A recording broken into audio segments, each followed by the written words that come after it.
कहानी शुरू होती है क्लेटन नामी एक डिटेक्टिव को दिखाते हुए जो अब अपने काम से रिटायरमेंट लेने वाला है। डिटेक्टिव ने अपनी पूरी लाइफ में बहुत से केस सॉल्व किए थे सिवाय अपने पहले केस के, जिसमें वो एक पूरी फैमिली के मर्डर के पीछे का कातिल नहीं ढूंढ पाए। ये काम उनका पैशन था और ये छोड़ने का फैसला उनके लिए आसान भी नहीं था। वो अभी भी अपने पुराने सॉल्व हुए केसेस की फाइल्स चेक कर रहे थे, जहाँ उन्हें एक मेंटल हॉस्पिटल से आया खत मिलता है। रिटायर होने की वजह से उन्हें काम तो नहीं करना था, पर पता नहीं क्यों उनका इस केस में इंटरेस्ट बढ़ता जा रहा था। रात काफी हो गई थी, वो जागे हुए थे जब उनकी वाइफ उनके पास आकर उनके डिस्टर्ब रहने की वजह पूछती है। डिटेक्टिव अपने बेटे की तस्वीर उठाते हुए उनसे कहते हैं, क्या वजह हो सकती है? बस वही मेरा पास्ट, मेरा गिल्ट। पता चला है कि डिटेक्टिव की एक छोटी सी गलती की वजह से पास्ट में उनकी फैमिली का एक बहुत बुरा एक्सीडेंट हुआ था, जिसमें उनके बेटे की मौत हो गई थी और उनकी बेटी पैरालाइज हो चुकी थी, और इस गिल्ट से वो पूरी जिंदगी अपने आप को नहीं निकाल पाए। आज डिटेक्टिव की बेटी का बर्थडे भी था। सुबह होने पर वो अपनी बेटी के बेड पे बर्थडे कार्ड रखते हैं और निकल जाती हैं उस हॉस्पिटल के लिए जहाँ से बार बार एक डॉक्टर उन्हें लेटर लिखकर बुला रहा था। हॉस्पिटल के अंदर आने पर रिसेप्शन पे सबसे पहले उसकी गन ले ली जाती है, क्योंकि ये एक मेंटल हॉस्पिटल था और यहाँ किसी भी किस्म का हथियार ले जाना मना था। डिटेक्टिव डॉक्टर के रूम में आते हैं तो डॉक्टर उनका ऐसे वेलकम कहते हैं जैसे उन्हीं के इंतजार में वो बैठे थे। डिटेक्टिव जब डॉक्टर से उनको यहाँ बुलाने की वजह पूछते हैं तो डॉक्टर उन्हें एक ऐसे पेशेंट के बारे में बताते हैं जो काफी अजीब था। वो पागल नहीं था, वो अपने आप को सिविल वॉर का एक सोल्जर बताता था। सिविल वॉर इस वक्त से तकरीबन 100 साल पहले हुई थी। रिकॉर्ड्स के मुताबिक वो आदमी सिविल वॉर में मारा जा चुका है, लेकिन अजीब बात यह है कि ये आदमी 20 साल पहले जिंदा पाया गया। ऐसा पॉसिबल तो था ही नहीं कि उस वक्त के लोग अभी तक जिंदा हों। डिटेक्टिव को डॉक्टर की बातें बचकाना लग रही थी। वो डॉक्टर से पूछते हैं कि आखिर आपने मुझे यहाँ बुलाया क्यों? डॉक्टर बताते हैं, उस आदमी से मिलने के लिए। वो पिछले कई सालों से मेरे पास है और आपका नाम लेता है। उसके मुताबिक वो आपको अपनी स्टोरी सुनाएगा। जवाब में डिटेक्टिव कहते हैं, देखिए डॉक्टर, मैं इस काम से रिटायरमेंट ले चुका हूँ। मेरे पास ऐसे केसेस सॉल्व करने का बिल्कुल टाइम नहीं है और आज तो मैं इस आदमी से मिल भी नहीं सकता क्योंकि आज मेरी बेटी का बर्थडे है। अगर आप कहते हैं तो मैं किसी पुलिस वाले को भेज देता हूँ उसका बयान रिकॉर्ड करने के लिए। डिटेक्टिव की ये बात सुनकर डॉक्टर उसे एक पेज दिखाते हैं जिस पर बार बार उस आदमी ने डिटेक्टिव क्लेटन का ही नाम लिखा हुआ था, और यही बात डॉक्टर क्लेटन को उस पेशेंट से मिलने पर मजबूर भी कर देती है। उस आदमी के पास जाते हुए डॉक्टर डिटेक्टिव से कहते हैं, मैंने बहुत से लोगों का इलाज किया लेकिन ये आदमी थोड़ा अलग है, ऐसे जैसे किसी पावर ने उसे प्रोसेस किया हो। लोगों की नजरों में वो पागल है, लेकिन मुझे उसकी दिमागी हालत बिल्कुल खराब नहीं लगती, और शायद इसी वजह से हॉस्पिटल का पुराना स्टाफ डैनियल नामी इस मरीज के साथ काम करने के लिए तैयार नहीं था। डैनियल को सभी पेशेंट से भी अलग रखा गया था, जिसके पास इस टाइम सिस्टर रोज थी, जिसे डैनियल की हालत के बारे में ज्यादा खबर नहीं थी। डिटेक्टिव जब डैनियल को देखते हैं तो वो उन्हें एक लाश लगती है। वो डॉक्टर से कहते हैं, अच्छा मजाक है, मैंने ऐसी सड़ी हुई लाश जिंदगी में पहली मर्तबा देखी है। डिटेक्टिव ऐसे इसलिए कह रहे थे कि डैनियल का चेहरा भी सारा खराब था, किसी मरे इंसान की तरह, साथ ही उसके जिस्म से सड़ने की स्मेल भी आ रही थी। डॉक्टर कहते हैं, डिटेक्टिव मेरा यकीन मानिए ये जिंदा है। पर डिटेक्टिव को डॉक्टर की बातों पे यकीन तब आया था जब सच में डैनियल ने उनके सामने अपनी आंखें खोली थी। डिटेक्टिव डैनियल से जो पहला सवाल करते हैं वो ये कि तुमने मेरा नाम सुना कहाँ है? डैनियल जब जवाब में ही कहता है कि न्यूज़पेपर में, तो डिटेक्टिव अब डॉक्टर की तरफ मुंह करते हुए कहते हैं कि देखा, मैंने कहा था ना कि ये सिर्फ एक ड्रामा है। डिटेक्टिव को डैनियल की किसी बात पे यकीन नहीं था और वो यहाँ से जाने ही वाला होता है, तो तभी डैनियल एक बोर्ड पे उसकी बेटी का नाम लिखते हुए लिख रहा है कि आज वो मरने वाली है। यह सुन डिटेक्टिव को बहुत ही ज्यादा गुस्सा आ जाता है। वो लम्हा जाया नहीं करता और उठकर डैनियल का गला दबाने लगता है। डॉक्टर उसे संभाल कर बाहर ले जाते हैं, जहाँ पीछे डैनियल अजीब किसी शैतान की तरह हंसता रह जाता है। यहाँ बाहर डिटेक्टिव गुस्से से पागल हो रहे थे। वो डॉक्टर से कहते हैं कि डैनियल सच में पागल नहीं है, वो कोई गेम खेल रहा है। उसने पहले मेरे बारे में इंफॉर्मेशन निकाली और वो अब मुझे ही धमका रहा है। मुझे हर उस बंदे की इंफॉर्मेशन चाहिए जो जो इस 20 साल के पीरियड में इससे मिला था। जिसके जवाब में डॉक्टर कहते हैं कि मेरा यकीन करिए, इतने सालों में इससे कोई नहीं मिला सिवाय कुछ नर्सेस के जो इससे मेडिसिन देती थी, या फिर मैं। यहाँ तक कि मुझे भी इसके बारे में ज्यादा कुछ नहीं पता, और अगर आपको अपने सवालों के जवाब चाहिए तो आप जाकर डैनियल से खुद बात करें। अंदर डैनियल के रूम में हमें देखने को मिलता है कि डैनियल इतनी बुरी हालत के बावजूद अचानक उठ के सीधा बैठ जाता है। सिस्टर रोज को भी यहाँ उसके पास कोई अच्छी फीलिंग नहीं आ रही थी, और जब डिटेक्टिव और डॉक्टर इस रूम में आते हैं तो वो सिस्टर रोज को बेहोश पाते हैं। होश में आने पर सिस्टर को खुद भी याद नहीं था कि वो बेहोश कैसे हुई। उनकी नाक से खून भी आ रहा था और आज से पहले उनके साथ कभी ऐसा नहीं हुआ था। डेनियल के पास आकर डॉक्टर डेनियल की कहानी पढ़ने लगते हैं, जो कि एक नर्स टाइप की थी। ये टाइम था सिविल वॉर का, जब डेनियल अपने मुल्क के लिए लड़ रहा था। जंग के दौरान उनके ऊपर दुश्मनों का हमला हो जाता है। इस सब में डेनियल को भी गोली लगी, लेकिन गोली के असर में वो मरा नहीं। उसे जब होश आया तो उसने महसूस किया कि वो बुरी तरह जख्मी है, पर शुक्र है कि उसकी जान बच गई थी। उससे चला भी नहीं जा रहा था। वो क्रॉल करते करते आबादी के एरिया में पहुंचा। खून ज्यादा बहने की वजह से उसकी हालत काफी खराब हो चुकी थी। वो अब एक जगह के कर बेहोश हो जाता है और दिखाया जाता है कि यहाँ कोई इंसान डेनियल को खींचते हुए अपने घर ले आया है। डेनियल को इस वक्त जब होश आया तो वो बेड पे लेटा था। उसके जख्म उसे बहुत ज्यादा दर्द दे रहे थे। वो जैसे ही हिलने की कोशिश करता है तो यहाँ एक लेडी उसे आकर कहती है, नहीं हिलो मत, तुम्हारी ब्लीडिंग को बहुत मुश्किल से रोका गया है। इस टाइम पर इस औरत का हस्बैंड भी यहाँ पर आ जाता है, जिससे डेनियल कहता है, प्लीज मुझे किसी हॉस्पिटल पहुँचा दो, मुझे अर्जेंट इलाज की जरूरत है। लेकिन ये आदमी जवाब पे कहता है, माफ कीजिएगा, मैं आपको हॉस्पिटल नहीं पहुँचा सकता क्योंकि यहाँ करीब कोई हॉस्पिटल नहीं है। ये बात करने के बाद हालत ज्यादा खराब होने की वजह से वो दोबारा बेहोश हो गया। 2 दिन बाद जब उसे होश आया तो वो कपल उसके सामने ही बैठा था। वो आदमी अब डेनियल से कहता है, देखो हम तुम्हारी मदद कर रहे हैं, तुम्हें यहाँ रख रहे हैं, इसलिए तुम्हें हमारे कुछ असूल मानने पड़ेंगे। पहला ये कि तुम यहाँ रिलीजन या गॉड की कोई बात नहीं करोगे, और दूसरा ये कि ना हमें तुम्हारा नाम जानना है ना तुम हमारा नाम जानोगे।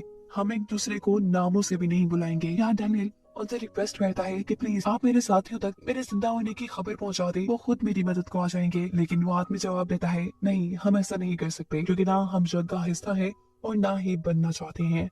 रात में कोई जोर से डेनियल का बेड हिलाता है। डेनियल देखता है कि उसके कमरे में इस वक्त कोई भी नहीं था। वो थोड़ा डर जाता है, अब तो उसके यूरिन में भी ब्लड आने लगा था, और ये देखते हुए वो ये बात जान चुका था कि वो और ज्यादा दिन जिंदा नहीं रह पाएगा। अब सीन यहीं से कट होकर प्रेजेंट पे शिफ्ट होते हैं, जहाँ पर डॉक्टर डिटेक्टिव को डेनियल की कहानी सुना रहे हैं। डिटेक्टिव जो हर चीज में लॉजिक ढूंढकर अपने केस सॉल्व किया करते थे, वो यहाँ डॉक्टर से कहते हैं, मैं इस कहानी को नहीं मानता, इसमें कोई लॉजिक नहीं है। बताओ कि एक इंसान इतने सालों तक जिंदा कैसे रहा, और वो भी उस वक्त में जब वो शदीद जख्मी और शदीद बीमार है। क्या आपको लगता है कि ये कोई मेडिकल यानी मुआवजा है? वो सिस्टर रोज से बात करते हुए कहते हैं, आप बताएं आपको क्या लगता है? सिस्टर रोज जो पहले से ही डरी हुई थी, वो डिटेक्टिव से कहती है कि मैं नहीं जानती, ये बात तो एक प्रीस्ट ही बता पाएंगे कि ये कोई मुआवजा है या कोई और ही पावर है। इससे पहले कि आप डॉक्टर दोबारा कहानी सुनाना शुरू करते, सिस्टर रोज उनसे एक्सक्यूज करके वॉशरूम के लिए चले जाते हैं, जहाँ पर उन्हें कोई अजीब सी ताकत, अजीब सा साया डरा देता है।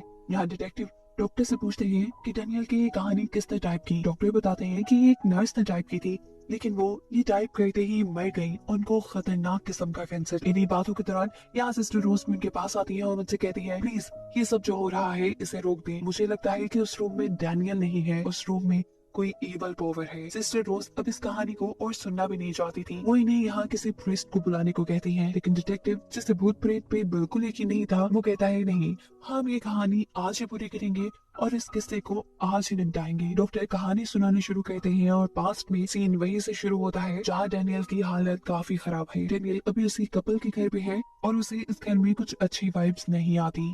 उसे लगता था कि ये फैमिली कोई शैतानी काम करती है। हर रोज रात को कोई अजीब सी ताकत डेनियल को डरा जाती थी, और एक रात तो एक अजीब खौफनाक से दिखने वाली बूढ़ी औरत उसी कमरे में आकर पूरी ताकत से उसके बेड को इधर से उधर घुमा देती है। डेनियल बहुत ज्यादा डर जाता है।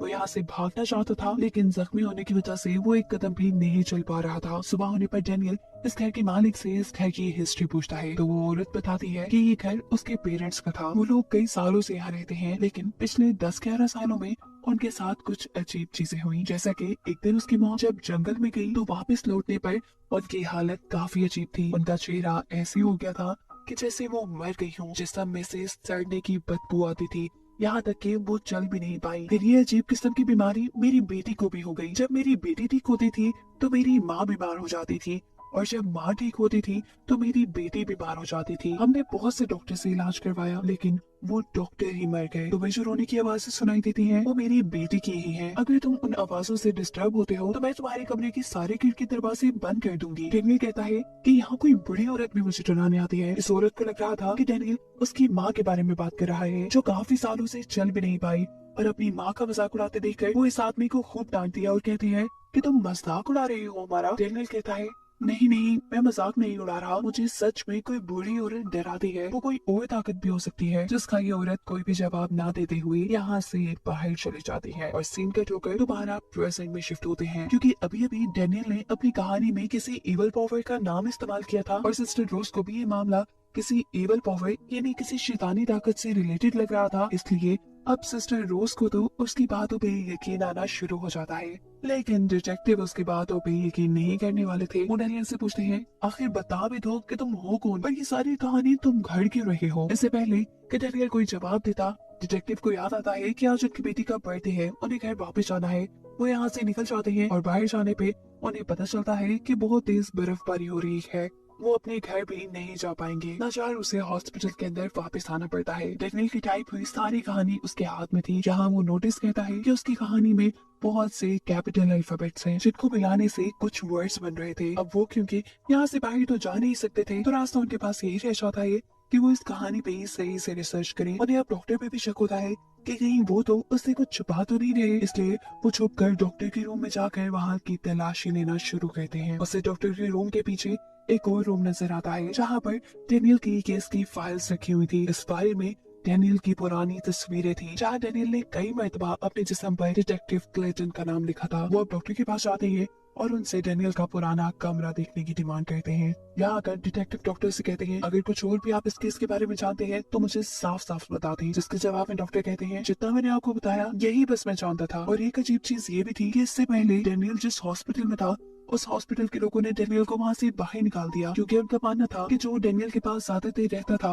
वो बीमार होकर मर जाता था। और उनकी बात काटते हुए सिस्टर रोज उन्हें कहती हैं कि मैं जानती हूँ डेनियल के साथ क्या मसला है, उसके ऊपर एक शैतान का साया है। वो डॉक्टर से कहती है, हमें फौरन किसी प्रिस्ट को बुलाना चाहिए, ये सब हमारे बस का नहीं है। तब डिटेक्टिव सिस्टर रोज को रिलैक्स करते हुए कहते हैं कि मुझे लगता है कि जिस नर्स ने ये सारी कहानी टाइप की थी, शायद उसकी दिमागी हालत ठीक नहीं थी। उसने इस कहानी में अपने आप से भी कुछ न कुछ ऐड कर दिया है और साथ ही मेरे बारे में इंफॉर्मेशन भी लिख दी। अभी वो लोग यही बात ही कर रहे थे कि अचानक उन्हें डेनियल की खौफनाक सी आवाज बेसमेंट से सुनाई देती है। ये लोग जब बेसमेंट में आते हैं तो डेनियल उसी तरह अपने बेड पे लेटा था। डिटेक्टिव अब दोबारा उसकी स्टोरी उठाकर सिस्टर रोज से कहते हैं कि इसमें जितने भी कैपिटल अल्फाबेट्स हैं उनको लाइन से लिख दे। सिस्टर रोज शुरू से उस कहानी के कैपिटल अल्फाबेट्स को साथ साथ जोड़ने लग जाती है, जबकि डिटेक्टिव कहानी का आखिरी हिस्सा पढ़ना शुरू करते हैं और सीन्स दोबारा एक बार पास्ट में शिफ्ट हो जाते हैं, जहाँ इस मर्तबा दिखाया जाता है कि वो बूढ़ी लेडी जो 13 साल से बिस्तर पे ही थी, यानी चल नहीं सकती थी, वो उठकर डेनियल को डराने के लिए उसके कमरे में आती है। डेनियल उससे डरते हुए बेड के नीचे गिर जाता है। खिड़की के बाहर वो दिखता है कि उस कपल की बेटी को भी कुछ हो गया था। वो दोनों रो रहे थे, जिसके कुछ देर बाद वो औरत डेनियल के कमरे से चली गई। अब बिस्तर का मालिक डेनियल के कमरे में आया और उसने डेनियल को उठाकर बेड पे लिटाया। उसने अब पहली मर्तबा डेनियल से डेनियल का नाम पूछा था। डेनियल के नाम बताने पर उसे याद आता है कि ये वही नाम है जो काफी दिनों से उसकी बेटी पुकार रही है। वो डेनियल से कहता है कि तुम मानो ना मानो तो भी वो इंसान हो जो हमारी मदद कर सकते हो। वो डेनियल को बताता है कि उन्हें एक शैतान ने पोसेस किया हुआ है। ये शैतान माँ बाप की कमजोरियों का फायदा उठाते हुए उन्हें पोसेस करता है। हम तो इससे तभी छुटकारा ले पाएंगे जब कोई हमें मार दे, जिसके बाद शैतान हमें मारने वाले के ऊपर हावी हो जाएगा। और तुम्हारे क्योंकि बच्चे नहीं है, तुम इस शैतान से पोसेस नहीं हो पाओगे। तुम हमें मार दो, हमारी मदद करो, हमें इस दर्द भरी जिंदगी से आजाद कर दो और इसके बाद तुम भी यहाँ से निकल पाओगे। आदमी ये बात कहकर यहाँ से चला जाता है। उसकी इन सारी बातों से डेनियल बहुत ज्यादा डर चुका था। वो अब यहाँ से किसी भी तरह भागना चाहता था। रात में जब वो भागने के लिए उठ खड़ा होता है तो अचानक कोई शैतानी ताकत उसे हवा में उठा देती है। वो जोर जोर से चीखें मारता है, जिससे सुनते हुए इस घर के लोग यहाँ तक आ जाते हैं। वो आदमी डेनियल को टांगों से पकड़कर नीचे की तरफ खींचता है। पीछे आते ही डेनियल अब इन सारी चीजों से बहुत ज्यादा डर चुका था और डरने की वजह से वो अब बिना कुछ सोचे समझे किसी चीज का इस्तेमाल करते हुए उस आदमी को मार डालता है, जिसने अभी उसे हवा से नीचे उतारा था। इसके बाद वो इस आदमी की वाइफ, इसकी बेटी और उसकी माँ सभी को मार डालता है। डेनियल ने जब उस बुढ़ी औरत और बच्चे को मारा तब वो दोनों ही पोसेस हुई भी थी। डेनियल को उस बुढ़ी औरत को मारते हुए कोई मुश्किल नहीं हुई और जब वो बच्चे को मारने के लिए उसके पास गया था तो उस बच्चे को चैन से बांध के रखा गया था। वो बच्ची उसे मारने के लिए उकसा रही थी, जिसको मारने के बाद डेनियल यहाँ से जा चुका था। हम देख रहे थे कि इतना ज्यादा जख्मी होने के बावजूद डेनियल ऐसे चल रहा था जैसे उसे कुछ हुआ ही ना हो, जिसका साफ मतलब ये था कि शैतान ने अब उसे पोसेस कर लिया है। पता चलता है कि इसी फैमिली का मर्डर वो केस था जिसे डिटेक्टिव आज तक सॉल्व नहीं कर पाए थे। दिखाया जाता है कि अब तक सिस्टर रोज भी सभी कैपिटल लेटर्स को लिखते हुए एक सेंटेंस बना चुकी थी जहाँ लिखा था आई एम इन डैनियल, यानी मैं डैनियल के अंदर हूँ। और ये हिंट दी थी असल में शैतान ने। और ये बात जानने के बाद सिस्टर रोज और डॉक्टर दोनों ही बेहोश हो जाते हैं। इस आदमी से छुटकारा पाने के लिए डिटेक्टिव अपनी गन लेने के लिए जाते हैं।